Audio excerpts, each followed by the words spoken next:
Enemy of the state. An enemy of the state. Enemy of the state. Dank Podstash. You're listening to Enemy of the State's Dank Podstash. The Podstash is available on YouTube, SoundCloud, and everywhere else podcasts are found. Let us know where you want to listen, and we'll release there as well. If you want to help us improve the podcast, check out our shops at blackmarketmemes.threadless.com and dankpodstash.threadless.com. Links will be provided. Anything you buy helps us make the Podstash better. Business owners and creators, advertise on the Dank Podstash. Reach a larger audience, make more sales.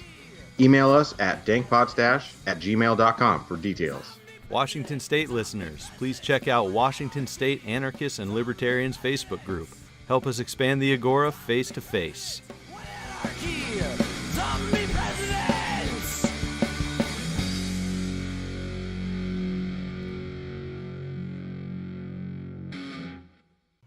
All right, we're here for episode 8 of Enemy of the State's Dank Podstash, and I am joined as usual by my co-host David Ballantyne. How you doing, man?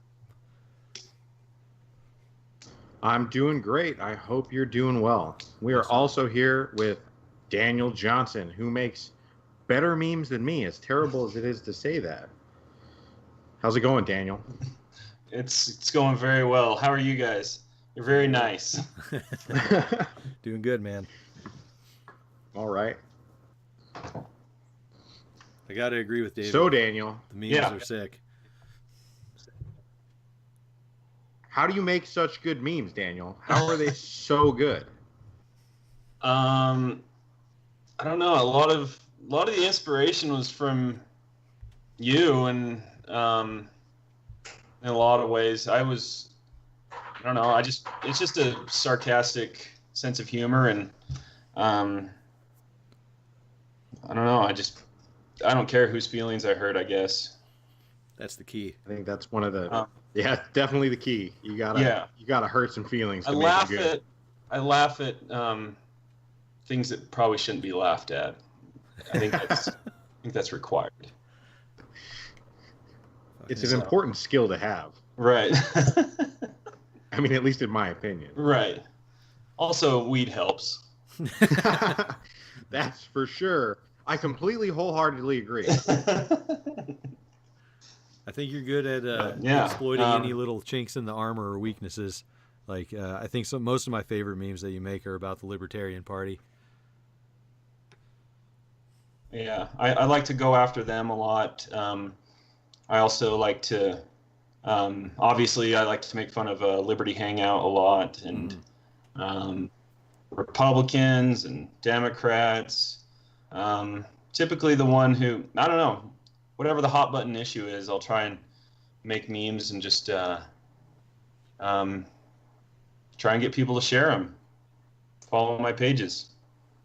What pages? So what all pages? I mean. Oh, I'm sorry. Say that again. Go ahead, David. What pages other than he's on Black Market Memes with me, and I think a couple other ones with me. But what other pages are you on? So I'm on Liberty Minds with several people there. They're really good guys, and one gal, and they're just very intellectual. It's more of an intellectual page. They share a lot of good articles and have a lot of good arguments, not so much meme based. But then, again, like you said, I'm on Black Market Memes. I'm on Mibberty Lemes. I just barely started Hibberty Langout. Just as honestly, just as a joke. I didn't expect a huge following, and it seems to be doing really well. And I've been a bunch of places. Sometimes I get annoyed with pages, and I just end up leaving. But yeah, those are the main ones right now. Nice. Yeah, sometimes being on another person's page. I'm also on the Taco Ball. Oh yeah, Anarcho Taco, of course. Shout out to the Taco Ball. Yeah.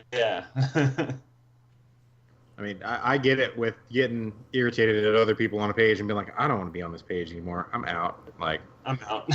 Somebody remove me from this page. Tell anybody. Yeah, just stop posting. You guys suck. Well, I know we share your stuff on. Autistic screeching. Then I know we share your stuff on the Podstash too as well. Love sharing that. People seem to like it. Oh as yeah, well. yeah. I do. Yeah, I do appreciate that. Also, I have like up to like 99 different accounts right now, and so yeah, just go like one of those.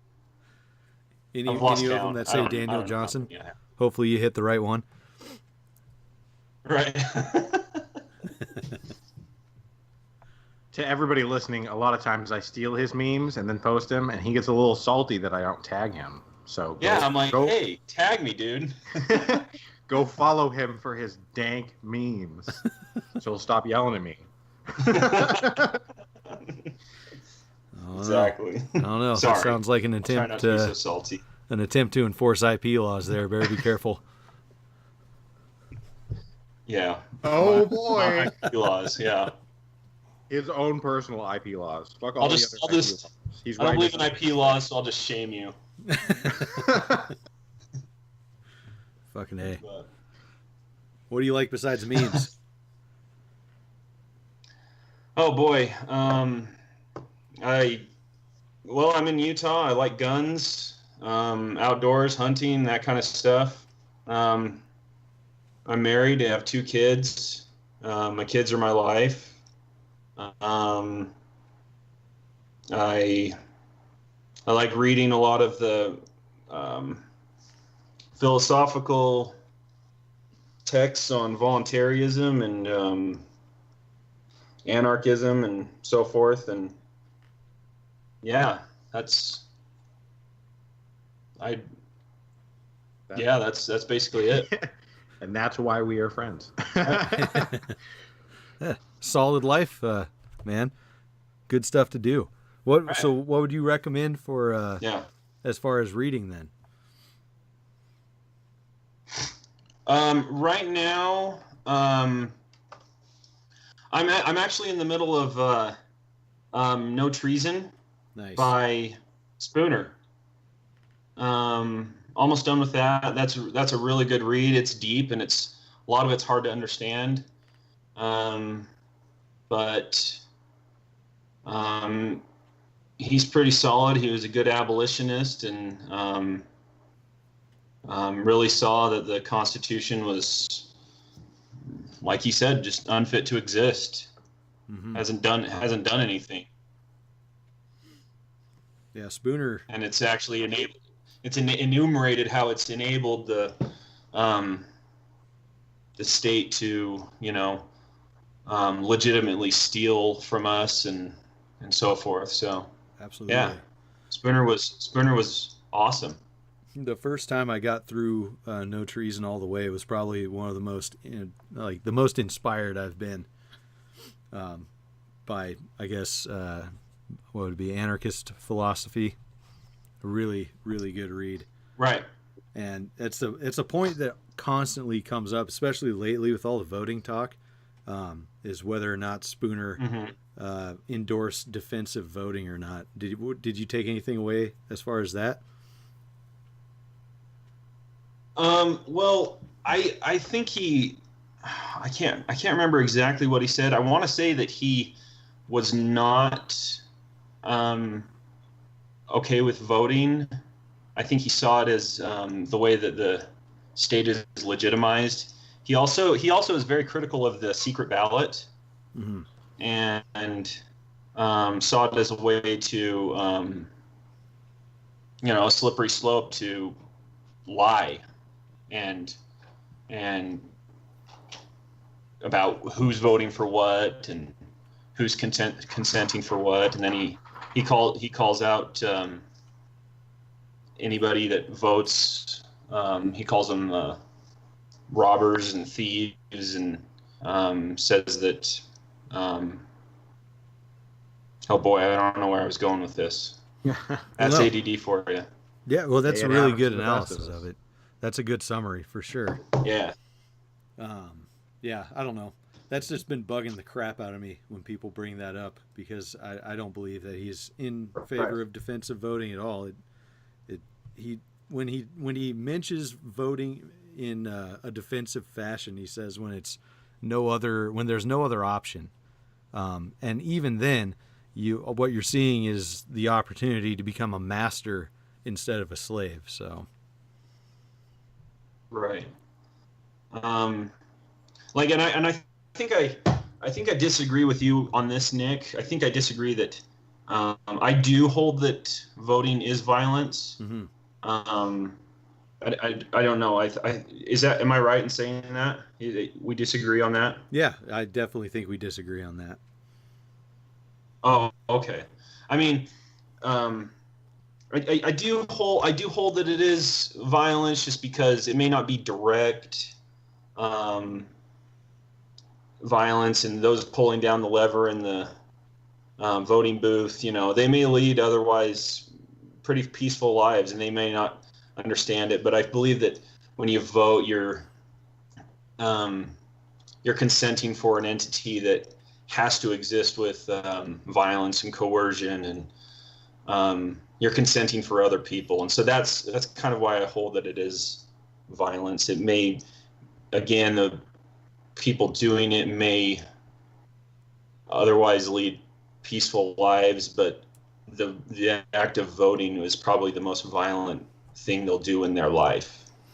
I definitely understand. If that makes sense. Yeah, it absolutely does. I totally understand that side of the argument. My thing on that, as far as consenting for someone else to use violence, is that that's not possible, because you can't delegate a right that you don't possess to someone else. Like, you can, right. I see what you're saying. If it was like the best distinction I've seen is if it were a direct democracy, which we are not involved in currently. But even then, it wouldn't be the people casting the yes or no vote who are perpetuating the physical violence, but they would still be somewhat morally culpable.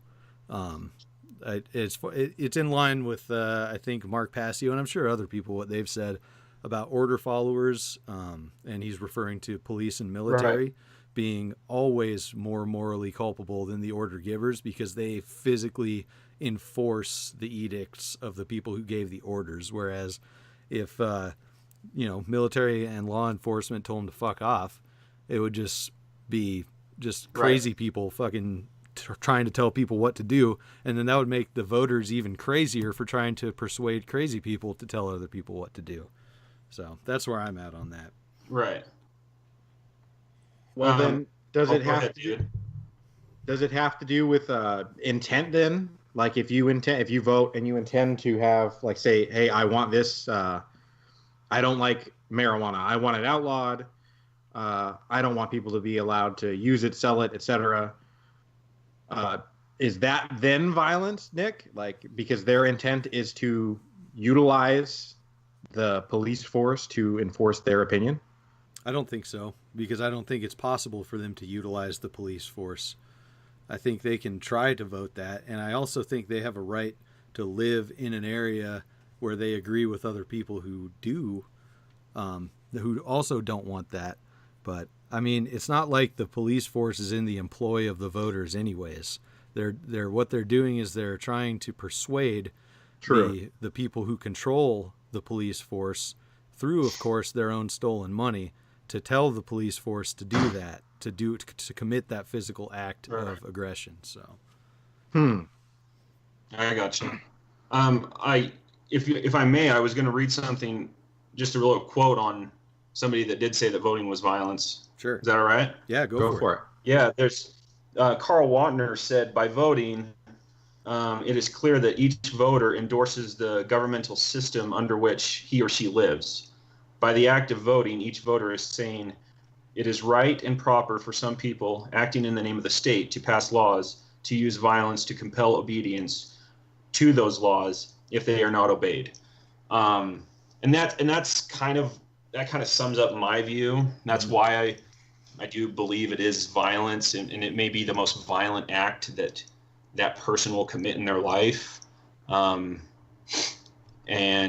they may not, and I do fully understand that they may not see it that way and realize it, but at least I think we can all agree that, voting is still immoral. Is that fair to say? I just think it's a waste of time. I agree. I completely agree with that statement actually, because now correct me if I'm wrong because you have it in front of you, but he said that voting, that is them, what do you say? Endorsing. Okay, so they're endorsing the idea of government, and they're endorsing the idea that a bunch of people get together and tell other people to use force. And sure, you can endorse anything. It doesn't make it effective or right, or even violence necessarily. Oh, okay. Right. Sure. I get what you're saying. Well, I think I still, at the very least, I do hold that it is immoral because I think you're still consenting for the existence of the state because it is still the state that is facilitating the vote. Does that make sense? Yes. I think that if you're for voting, you're also for taxation, and there's really no in between because the vote is facilitated through taxation. Correct. I mean, you can't vote and then say, you can't be like, I only want the good. I know there's all this bad that happens because of these things, and through these things, like my vote's going to be carried out, through this apparatus that taxes, etc. And then be like, but we only want to look at the good things.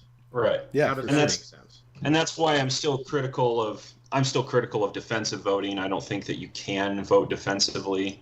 I'm here in Utah, and so we just had the November elections, and one of the things on the ballot was medical marijuana.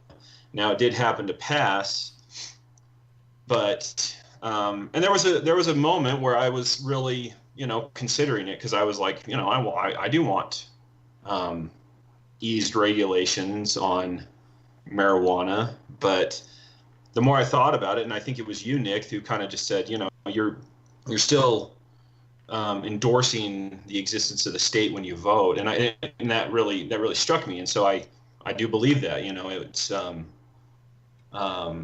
if I vote what I believe to be defensively, it's still the state that's facilitating that vote, and so I would be essentially endorsing the state. Yeah. It's such a weird thing because if you believe that state authority is illegitimate, like it's just not possible for them to claim rights that nobody else has, especially the right to rule over others, then all you're doing when you endorse the state through voting, let's say, is making it legitimate in your mind and not necessarily in reality. And that's the thing that I focus on. I'd like to break that idea. I'd like to break that train of thought because that's what is really holding a lot back, I think, is if I in my own mind thought, yeah, this is the way it is the way it should be, this is legitimate, and that way of thinking is what is antithetical to freedom, then I need to be able to change my mind on that if I want to find freedom. Yeah, I agree.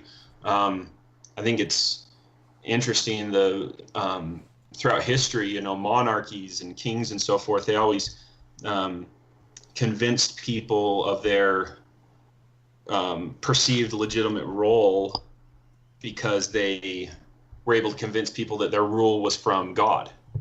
Yes. Or something like that. Well, and when they could not do that anymore, it became that their authority came from the fact that they were doing schooling, which is why I'm very against public school. Mm-hmm. Because if it's a state that's teaching people and our children, it's going to be, hey, well, you can't question them. They're the ones that are teaching us. Yep. And now it's kind of getting away from that. And I think that one of the things that people just can't seem to give up is the voting. Because I think that is how they legitimize their rule, is because they're trying to convince people that, hey, you voted, this is your will.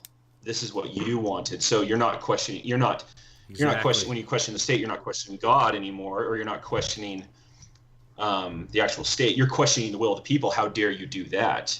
Yep. And people feel powerless. People feel like they don't have a voice and have no say in anything, having to do with government. And then they feel like they do through voting. They feel like somehow that is them actually having a say. So it appeals to their sense of having no control. It gives them some semblance of, hey, I get to control my life, even though, the government is the one that's controlling their life. They could do whatever they wanted regardless, but they choose to abide by what the state says. Correct. And me and you guys being critical of voting, statists will see that as an attack on them their freedom, because we're so against freedom, or I'm sorry, voting. Sure. Yeah, I hate freedom. Well, so if we look at the ways you listed right now, like monarchies, convincing people that they have a divine right, bloodline, or through voting that it's the consent of the governed, quote unquote, and then school, where it's convincing people of their methods. It's a nice idea. Consent of the governed it's a nice idea. Right. And it's, if you look at it, it's all just trickery. It's convincing of something that isn't there.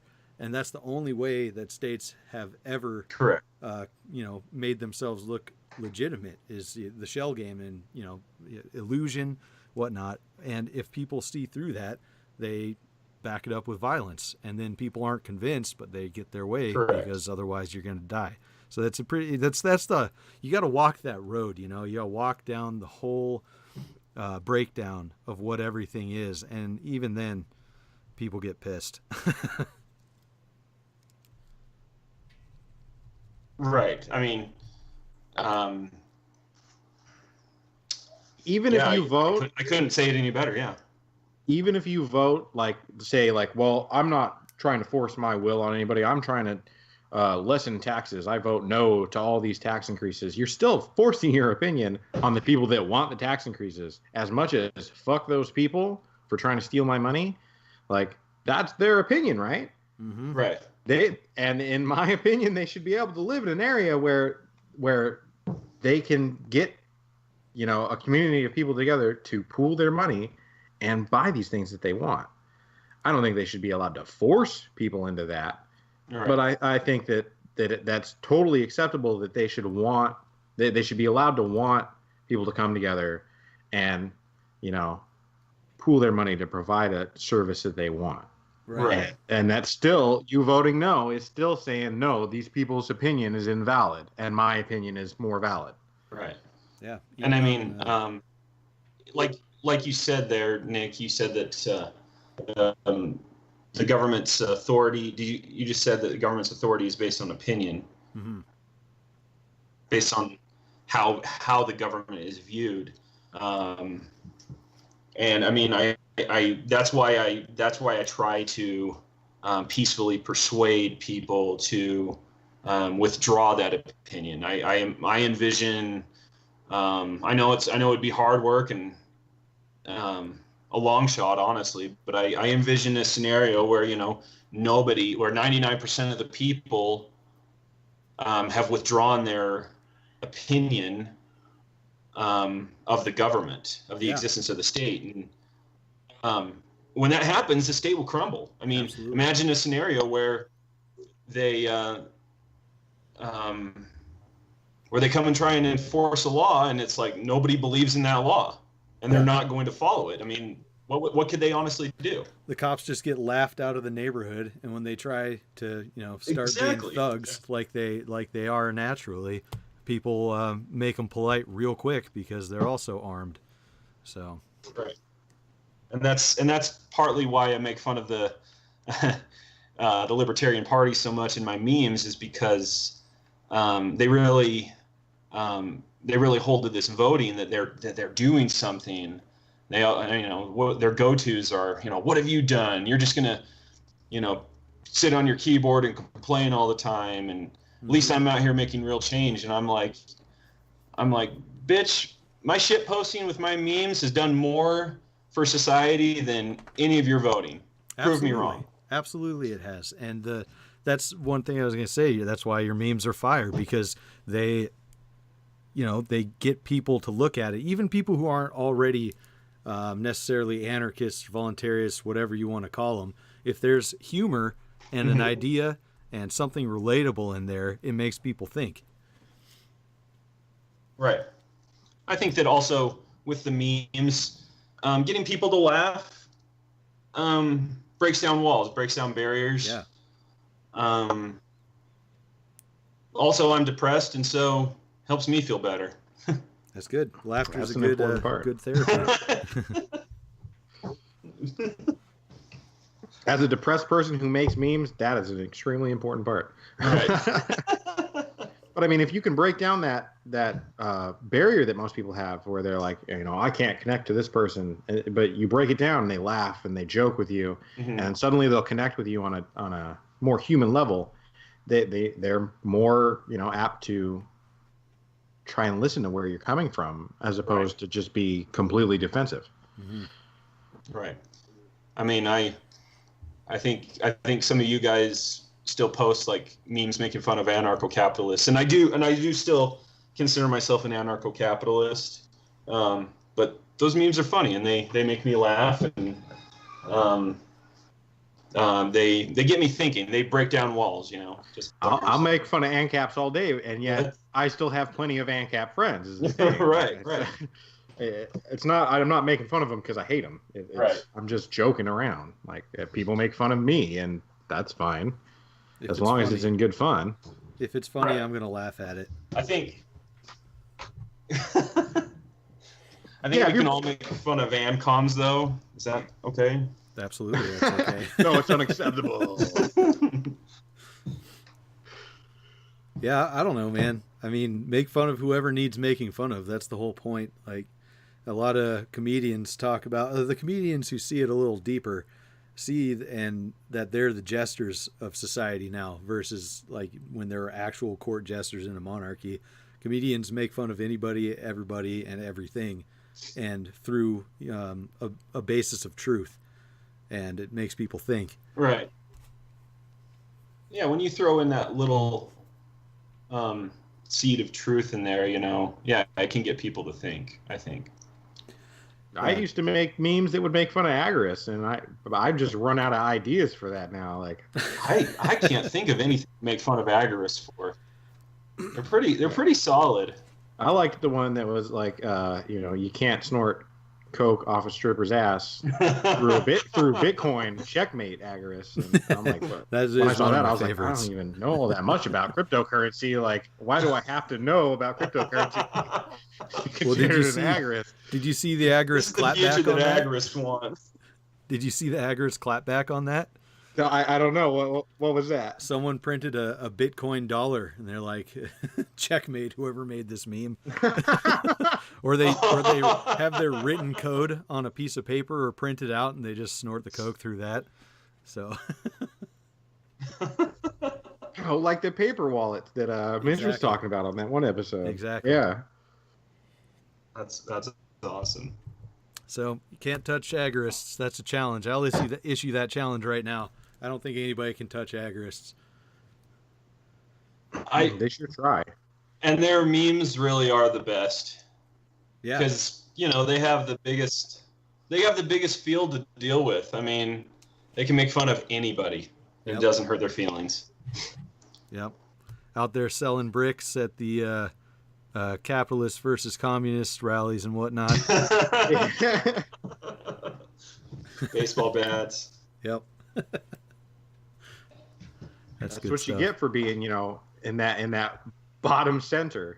You get to make fun of everybody. Right. That's the place to be, though, right? Like, all the petty arguments of what economics are better, whether or not some are, it really doesn't fucking matter if there's no free market to try it out with, among other things. Besides, there's economics, religious ideals, who knows what, just association, who should associate. It doesn't fucking matter if you can't do it to begin with. You got to get to the point, that jumping off point, where you have the freedom to try to experiment, and then fucking argue all day, and the best one put into practice will win.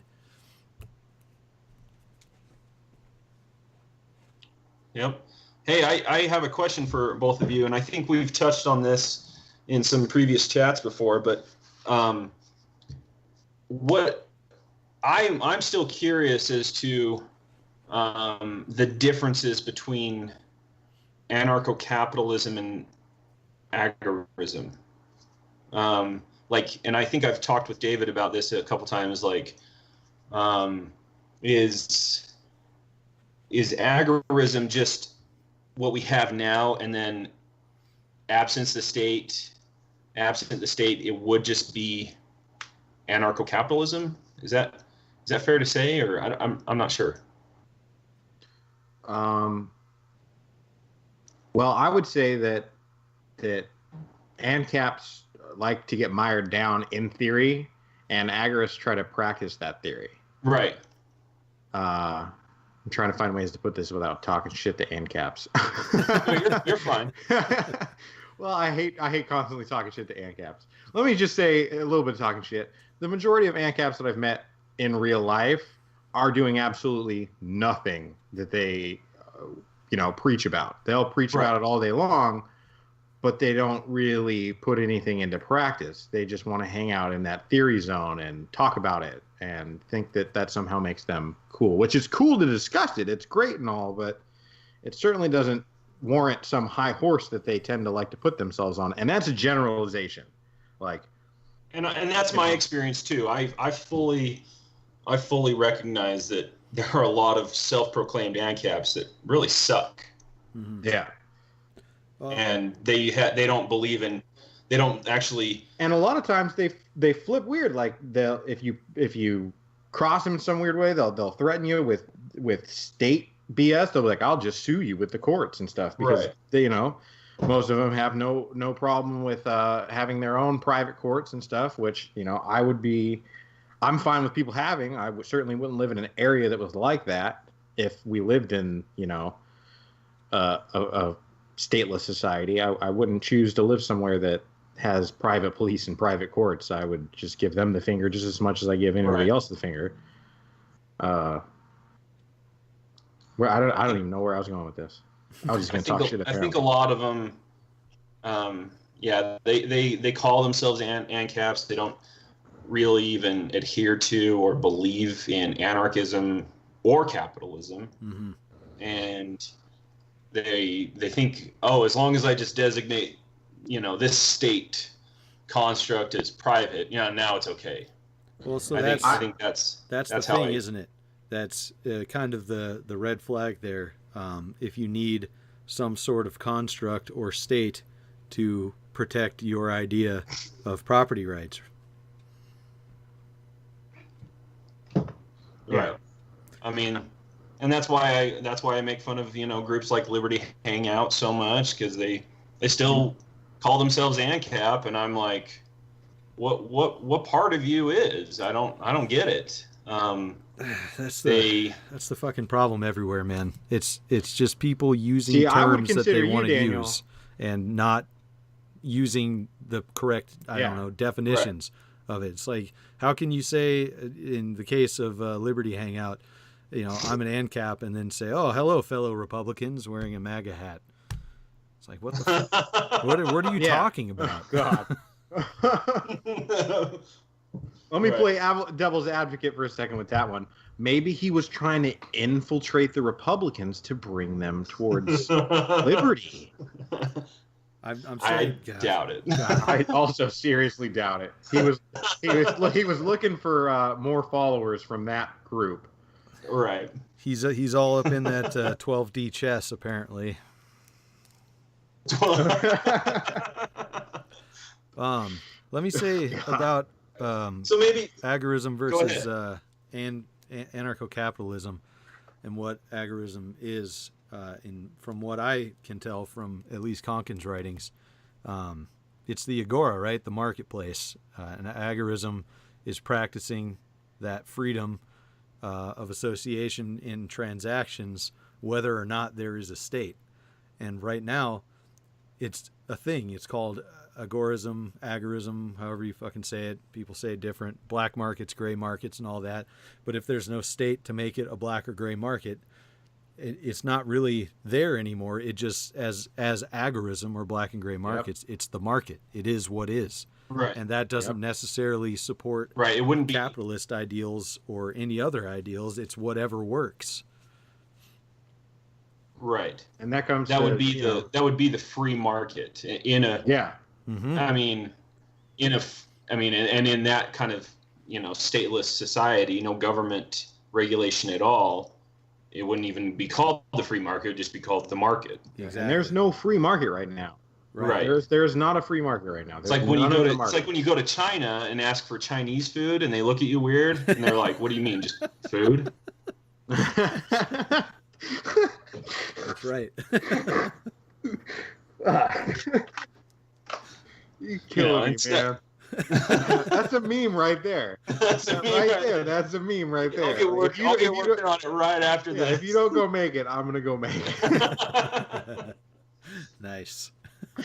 But yeah, I mean, I think maybe, in our current system, I guess I could call myself an agorist, because I do practice those things, and I don't care what the state says. Yeah. And then, absent the state, it would just, I would just be a capitalist, I guess. Well, sure. And there's nothing wrong with that. You're consistent in those ideas. What's that? Would you be a capitalist? Because that's my point of learning right now, is what everyone says capitalism actually capitalism? Is it based on hoarding capital? Is it a system that doesn't require enforcement, or does it require enforcement? And I'm not saying yes or no. I'm saying this is what I'm looking into, and I don't currently have the depth of knowledge that I want to be able to expand on that anymore. I'm just raising the question because I don't know if a free market would be capitalist necessarily. It's not to hoard capital. I mean, I would like to run my own businesses and have property and be able to defend that the way I see fit. Yeah, and I don't know if that's a definition of capitalism, I guess is what I'm saying. And I'd like to rent out properties. There you go. You're going to have some trouble with just like the commies. Yeah, I was going to say, just like communism, capitalism, there's so many definitions of that word, and it comes down to a personal opinion. And people use the term free market capitalism, and if capitalism was strictly just capitalism means free market, then why the hell would you say free market capitalism? Exactly. And how in the hell I think maybe that's to make the distinction between the people that think that the definition that the current state correct. Definition is correct, actually wrong. I do believe that, right, and I guess I do reject that, there is such a thing as state capitalism. I have read some Murray Rothbard, and I know he said some crazy things later on, but some of his earlier stuff, like in Anatomy of the State, he talks about how capitalism thrives best in the free market, and it is like opposite of the state. I can't remember exactly off the top of my head the points that he laid out showing that, but that's kind of where I am. I agree with you. I believe that capitalism is free market. Like, that is, you don't even have to use the word capitalism, just free market. Right. Well, let me say something to people listening. Like, if you argue that, if you're one of those people that are like, hey, you can't say this because you're on an iPhone, etc., that was made in capitalism. It absolutely was not made in capitalism. Is there a current free market? No. Correct. If we had a free market? No. No. So cronyism and corporatism. You go look up. It's a mixed economy currently. Yeah, exactly. Right. And it's so you better acknowledge socialism's aspect in that iPhone, as well. And I hate, I'm with you, Daniel. I don't hate. That's a really strong word, but I'm not about socialism or communism or any of that. Right. I'm not. I don't think that that's a valid way to go about things. I think that, but that's only in its definition. I mean, the syndicalists and ANCOMs and stuff that I'm friends with, they would tell me that I'm just using the definition wrong, just the same as capitalists would say that, that definition is wrong. They'd say that socialism and communism, et cetera, is the workers owning the means of production, and if the state owns the means of production, that it is not capitalism or socialism. I don't know. I mean, the thing that the like ANCOMs and groups like Liberty Hangout have in common is that they both actually believe that the state is there to protect property and so forth. Like like the alt-right groups like Liberty Hangout, they're I think they demonstrate that in their love for borders and so forth, I just call them border humpers. So I think property rights, like what you can and cannot own in every ideology, doesn't matter what it is. This is just the theory I've been rolling around in my head for like a couple weeks. It really doesn't matter what ism you subscribe to. Property, whether private, personal, whatever, it comes down to it's yours if you can defend it, either by yourself or with a group of people. And other than that, I guess within that, the only thing that stops people from taking it is either force or an agreement between those people. So what is really not that different. I mean, it just depends on your level of agreement with other people. Yeah, I see no problem in a voluntary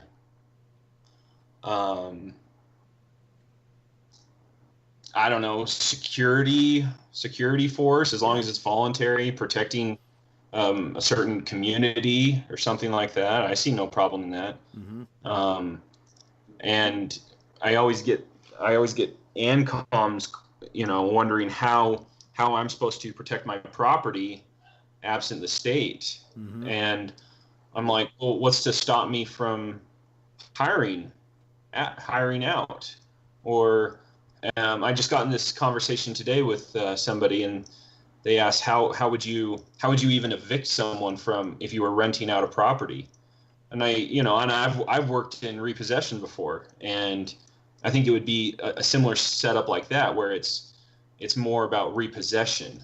That's all private, and we were hired out by like a loan business to go repossess a vehicle. Mm-hmm.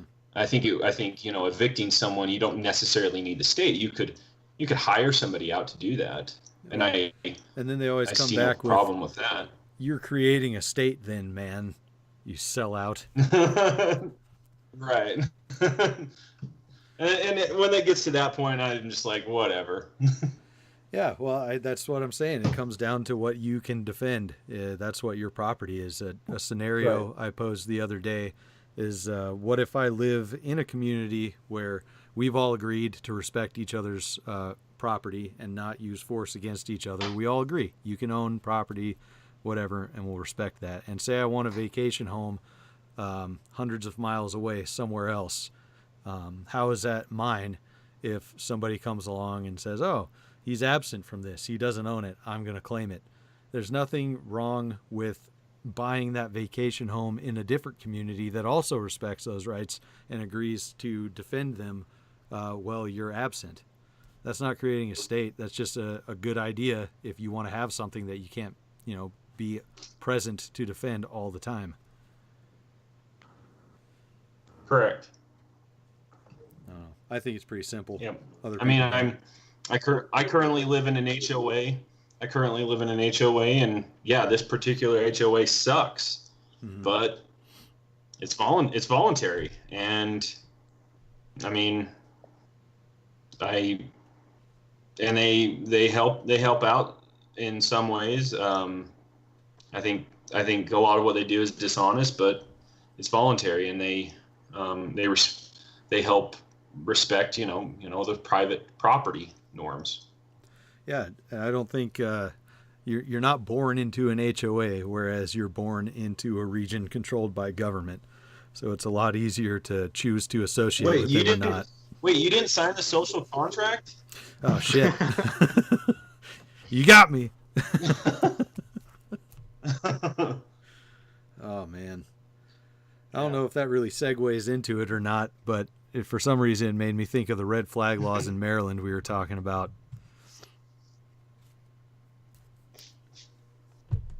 Oh yeah. Yeah, I mean, like, I don't. How can people defend this? This is flat out gun confiscation. It is, but that's the thing. It's kind of like the social contract thing, because they're like, oh, I don't know, they agree to live how we say everyone should live, because the whole idea with the red flag confiscations or warrants being served is that it's government, family members, doctors of whatever type, and law enforcement that can flag someone as a threat to themselves or others. It's passing, that discretion on to other people who definitely should not be able to, make those judgment calls.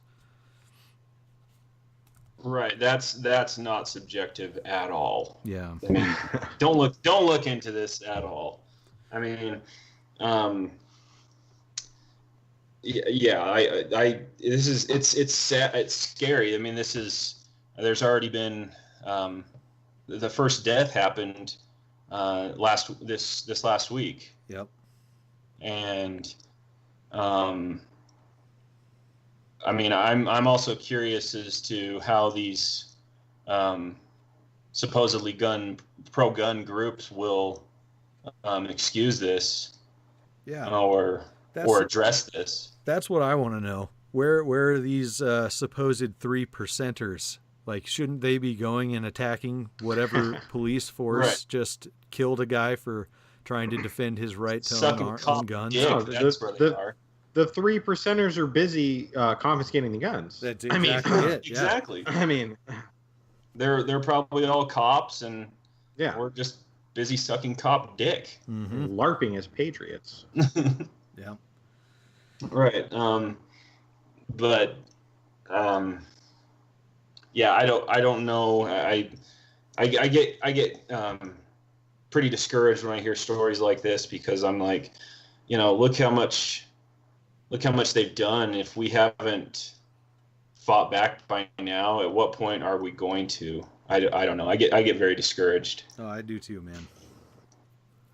Yeah, it's hard because the state can sway these incidents in their favor. Like if like there was some kind of crazy like incident where the state like massacred a bunch of people, right?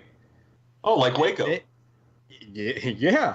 I was gonna cite things like that. They can label those people as whatever they want. They can put it out in the media however they want to present it, and call anybody they want a terrorist, anybody they want who is going against their opinion, a terrorist or a liar or a conspiracy theorist, and they can just continue along. So how do you counteract that? The state's ability to take an incident and manipulate it so that it serves their point of view, even though it wouldn't. Boy, I don't know. It's like I said earlier. It's all about peaceful persuasion. I try and convince everybody I can of the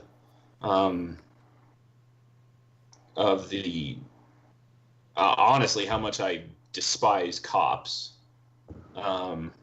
Usually I introduce myself. Hi, I'm Daniel Johnson. I hate cops. It doesn't go over too well every time. But awesome. No, I mean, when you really show that cops really are the enforcers and the facilitators of tyranny, you can really demonstrate that. It can get people to question. You got to build on common ground. I mean, like with guns, we like our guns, and so do conservatives. But conservatives also like cops. I think the best way to do it is really show that the cops are not there to protect your guns, and they're going to be the ones to take them. A great way to do it with people who believe that the Constitution is valid is to invoke the Constitution, because it's the easiest way. Right. Yeah. I heard Daniel facepalm during that one. Well, it's funny. It's kind of ironic because it works. Like the Constitution's not a legal You're document. absolutely right. I'm not bound to it, but the people who think that it's the great protector, well, you tell them, all right, so did law enforcement swear an oath to the Constitution? Yeah. What's in the Constitution? What does it say in the Second Amendment? Oh, the right to keep and bear arms shall not be infringed. All right, what did they just do? Oh, they took someone's arms. Oh, shit, And then it's, confused screaming. It's that confused screaming meme. Yeah, well, and then that they just don't give a fuck about actual rights at all. So they just want to look cool with their 3%er T-shirt with the Constitution background on it.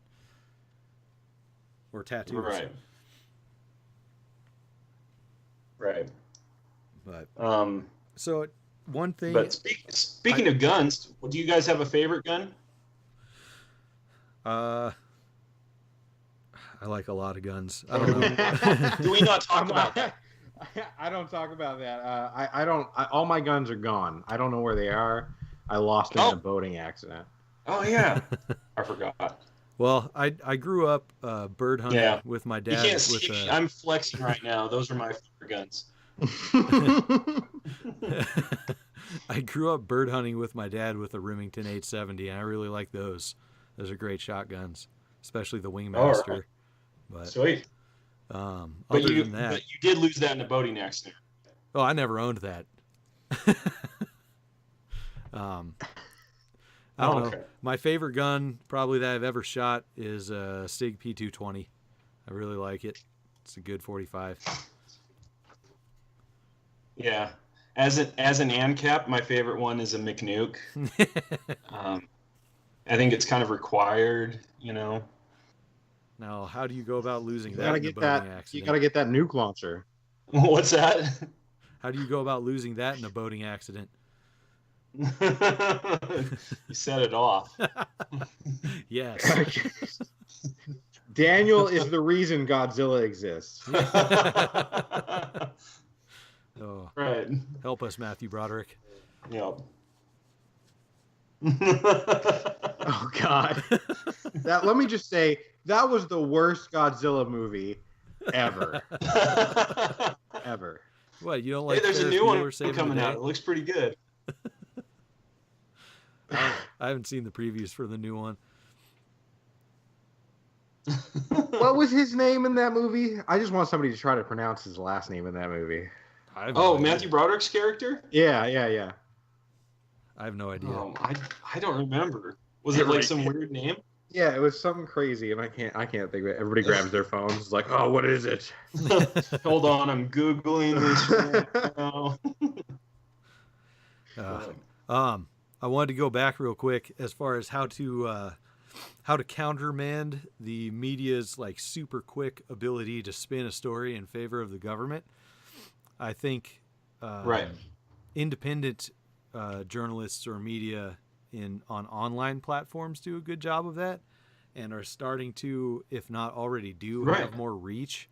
So I think that's important to definitely support those. And I guess if you're going to look at news, try to get your news from an unbiased source, as hard as that is, or at least a source that's biased towards, I don't know, the values that you hold, I guess, if that's a good way to post that. Like if you support gun rights, then follow sources that do the same. because they'll probably let you know, and just word of mouth. And I think support of people who are being attacked, that's really important. That's something I've said, I think, in a couple of the live videos I just did with the Pod Stash.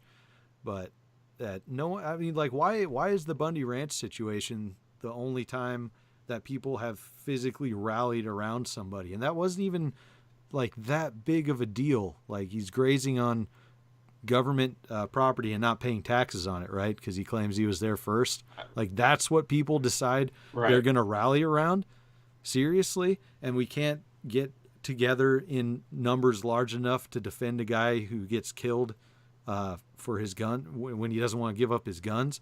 I mean, not that it was a known thing before the fact, and that's a problem too. But shit, man, what about Deerfield or Deer Park or something, Illinois, where the city council, or maybe that was Boulder, I don't know, either Boulder or Deerfield, Illinois, the city council passed a bill at a midnight session with no public voting, to fine people who won't turn in their semi-automatic weapons. And that's just, it's just a roundabout way of getting to them physically and caging them or killing them and taking their weapons once they owe enough money. Like, why aren't people flocking to those communities? Right. It's really going to take some sort of spark in. I mean, when it comes to guns, you typically think of the conservatives and Republicans, and it's really going to take the straw that's going to break the camel's back is going to have to be some huge overstep in that community, or something that they can relate to. Yeah. Otherwise, they're not going to care. They don't care when, who is this? Philando Castile, is that his name? Yes. The guy that got shot. The black guy who had a gun and legally and everything. Yeah, and he was allowed to have it and within the law, and he was doing everything right, and then he was still shot and killed by police, and nobody spoke out about it because he's black. Mm-hmm. I spoke out about it. right. But I'm saying that.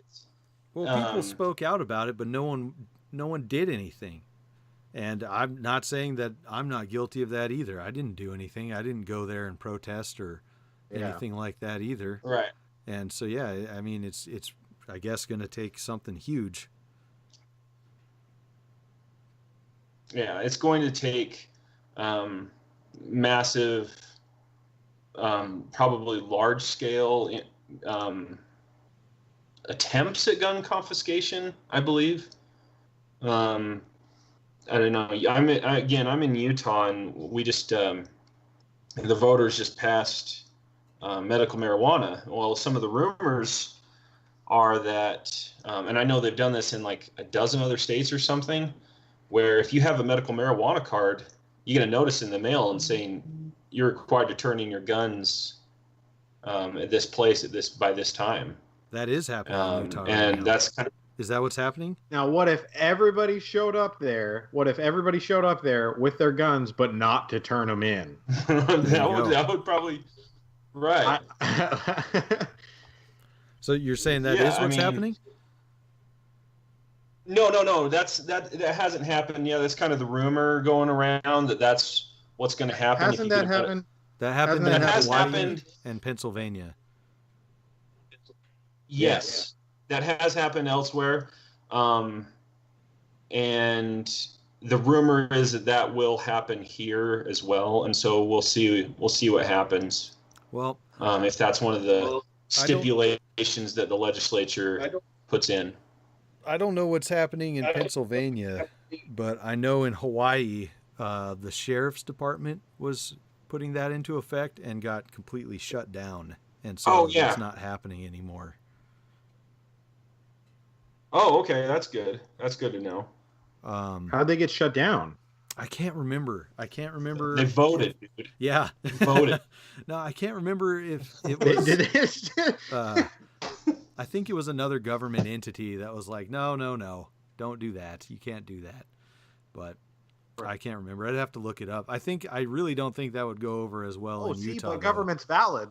Oh, totally. Like a government entity shut down a government entity. That makes government valid, guys. Hey, they saved them. What? Okay? How would that go down in Utah, do you think? Isn't Utah a red state, so you got the stereotypical absolutely. Yeah, a lot of people like their guns here. And I mean, but they're also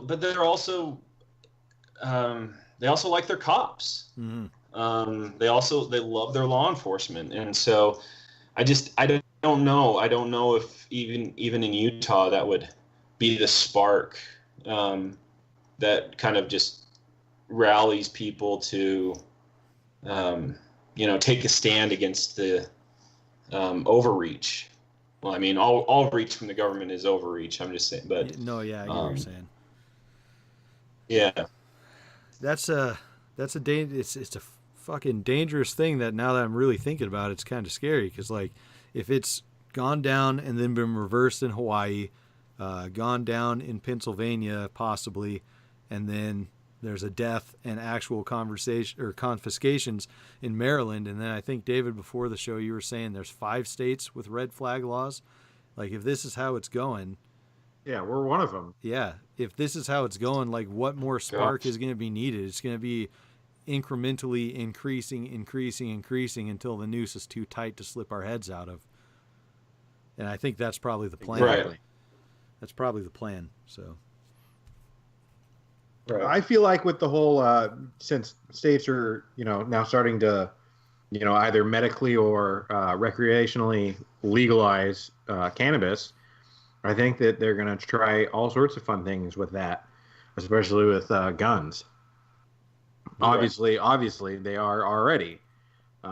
It may very well be a hand-in-hand thing where they're like, let's test out if we give them this one thing that they want, if we can take away something else that they want at the same fucking time. Oh, yeah, absolutely. Right. Because that seems to be something government likes to do. This is definitely 1 step forward, 2 steps back, I believe. Yeah. With this, the other rumor that's going around is that the tax on marijuana in Utah is going to be like 120%. Holy shit. Right. It's Jesus Christ. Right. I mean, that's just going to, they're wanting to reduce crime. They complain all the time that they want to reduce crime and all this stuff. And it's like they're just going to drive people to Colorado and Vegas even more. Oh, they never reduce crime. Anybody with half a brain can look at anything like that, and they don't ever reduce crime. Right. You create more criminals, like with the within our state. Back to gun laws with what Nick was saying about having to now be 21 to have a long rifle. They've created criminals right there. There's people who already were legally allowed to own these weapons and have them that are now suddenly going to be criminals. Mm-hmm. When before they weren't. Yeah. Right. It's very, laws are a strange thing to me. I don't understand. I don't understand laws. I don't understand how people can hold them in such high regard when, one day they could be one thing and then the very next day, literally nothing has changed, but now the law is different. And so we got to hold that in high regard. And it's just, I don't get that statist mentality. It's very strange to me. That if you're on one side of an arbitrary line and then all of a sudden you step across to the other side, you're a criminal, whereas a minute ago you weren't. Same fucking thing. Right. It's just even at my most statist, I could never understand that. That was always a strange concept to me. I think it is based on the idea of people gathered in certain areas having certain preferences is like how it's supposed to be. Like we're here in this state, let's say this land mass, and we all agree that this is how it should be. But I mean, it's still mob rule. It's still, not legitimate. Right. Yeah. Yeah. Well, it's something that we definitely got to keep talking about. Going back to the incrementally tightening the noose. That's something we should all really talk about a lot and make people aware of, is that the noose is there and it is tightening. Because, I'd rather people be aware of that and do something about it before a large event happens where there's a lot of bloodshed to wake people up. That would be preferable. Yeah, that's. I mean, the pessimist in me doesn't. I've studied history, and I'm by no means a historical expert, but I know enough to know that historically that's, small amounts of bloodshed is not the norm. Right. And it's not something I want. I think it's important to peacefully persuade. I would love a situation where the vast majority of people did not believe in law enforcement or their perceived authority, and when law enforcement comes to enforce corrupt law, people just laugh at them. Yep. And maybe even take a stand and kind of scare them away. That would be the ideal scenario. I do understand that it's hard to get people there, but there's already a low there's already a lack of law enforcement. Right. Already, people aren't joining police forces. Right. And that already has something to do with the public perception. Right. Which that is great news. It's also good news to hear that people aren't joining the military, and they'll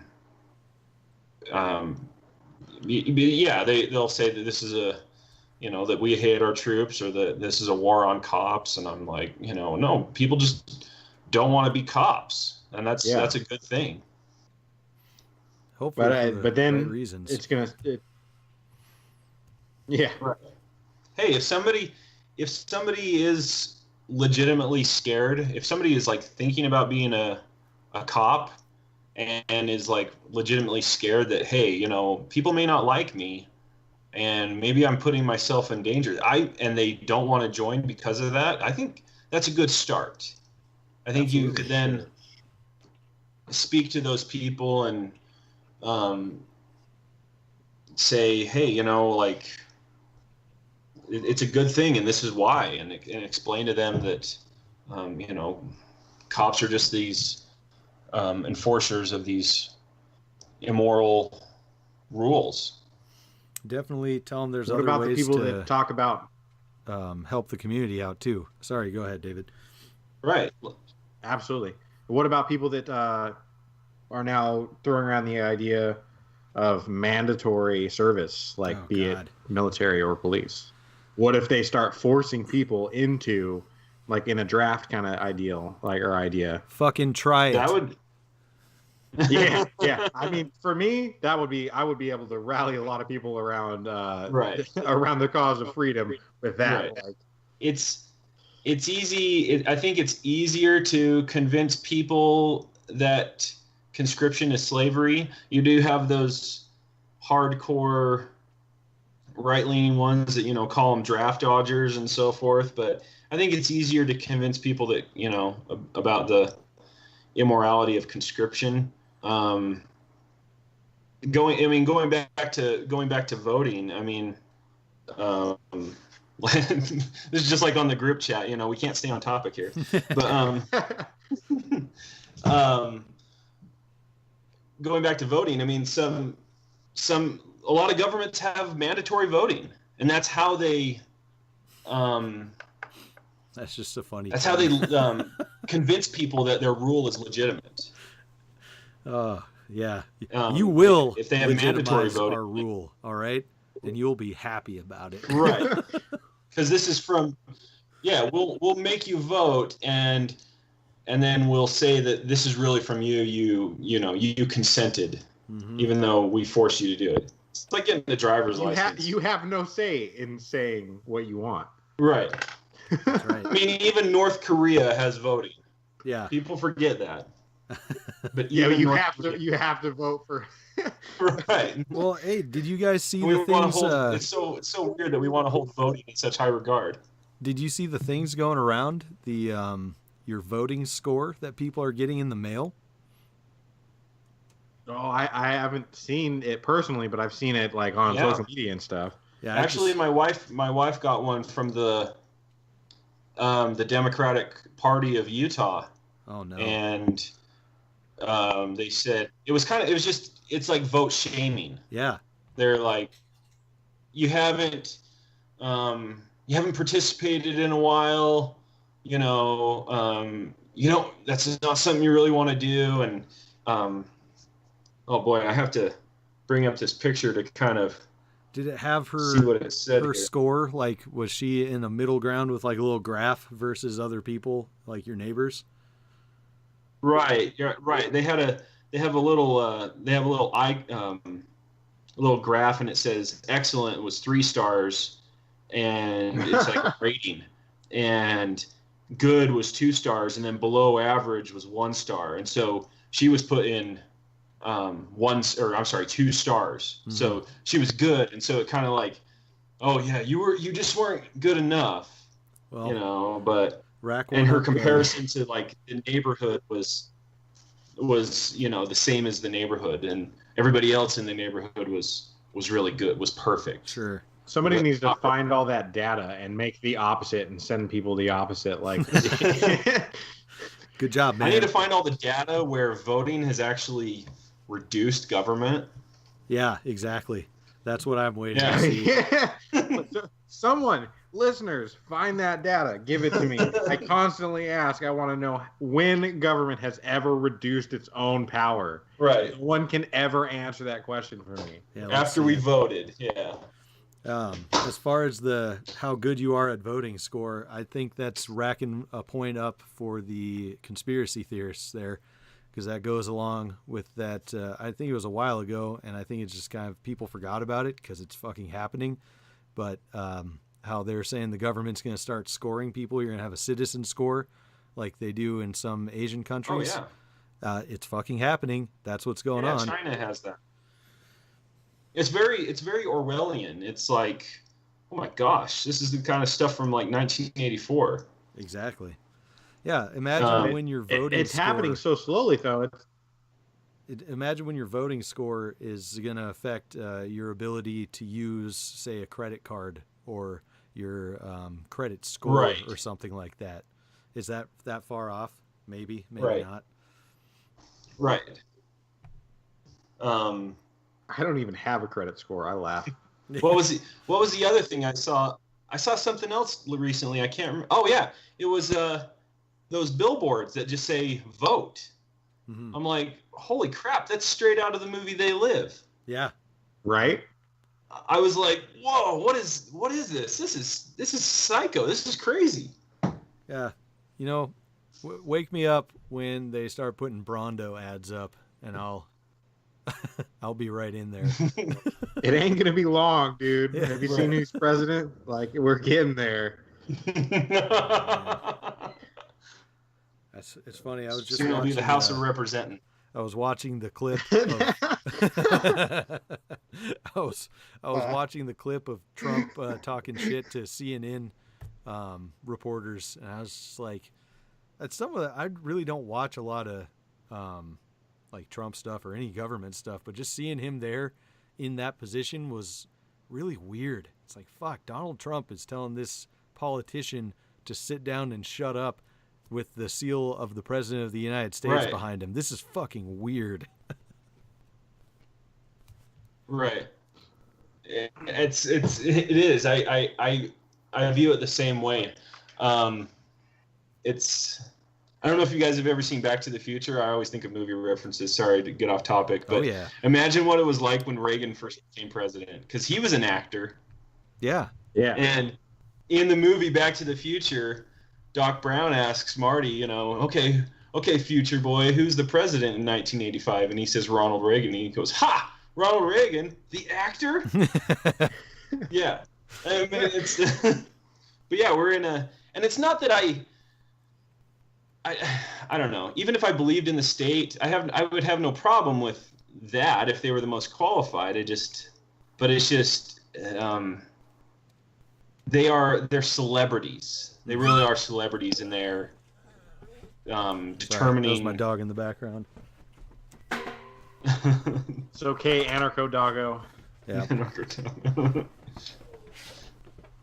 Sorry, continue with that, Daniel. But yeah, they're celebrities, and they're determining what's best for us. They're just a bunch of busybodies. Well, it's like Mitch mentioned in the group chat, and we talked about once on one episode, the kayfabe thing. It's all an act. It's all like wrestling, but it's political theater. Right. And we're going to see more and more of this. Like, it's going to be more and more celebrity types, etc. Finding these positions of power.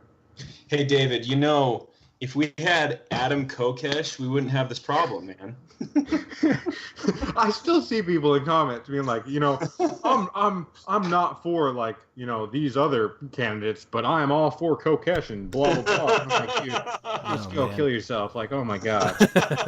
I know that you're such a fan of Kokesh. Oh, I love him so much.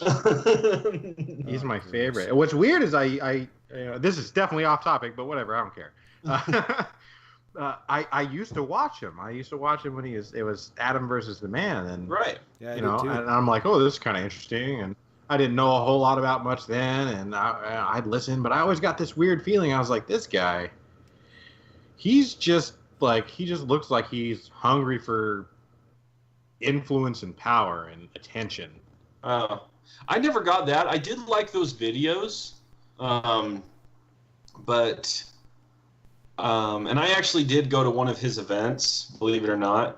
And I met him, and he talks well, and says the things you want to hear. So did Hitler. Right. Uh-oh. Kokesh is literally Hitler. Well, I'm just using that as an example. Right. Anybody can utilize the obvious performing and speaking skills that are out there and readily available for people to learn. But right. It doesn't make them necessarily a good speaker. Mm-hmm. Right. When you understand what it would take to actually be president or even become president, you can clearly see that people like Kokesh are just full of shit. And he's just, it's just a big parking lot party for him. Yeah. The money corrupts, man. The money, I think, is what gets to most people who had probably decent intentions starting, and then they're like, holy shit, I can make some money. Sure. Definitely. You and I, Nick, have had those conversations where we've been like, what's up with this person? Like, why are they going this direction? Yep. Oh, well, if you look at the money, that's probably why. Right. Absolutely. Yeah. Well, or the parking lots. Maybe there's more parking lots involved. You don't need money for what he does in parking lots. I mean, unless it's pay to park, but yeah, dude, porn's free these days. Come on. That's right. Well, on that shining note, we've hit about an hour 20, guys. So let's call it till next time. That was a really good one. I enjoyed that. All right. Where do you want them to find you at, Daniel? Find your dank memes. Just look for Daniel Johnson.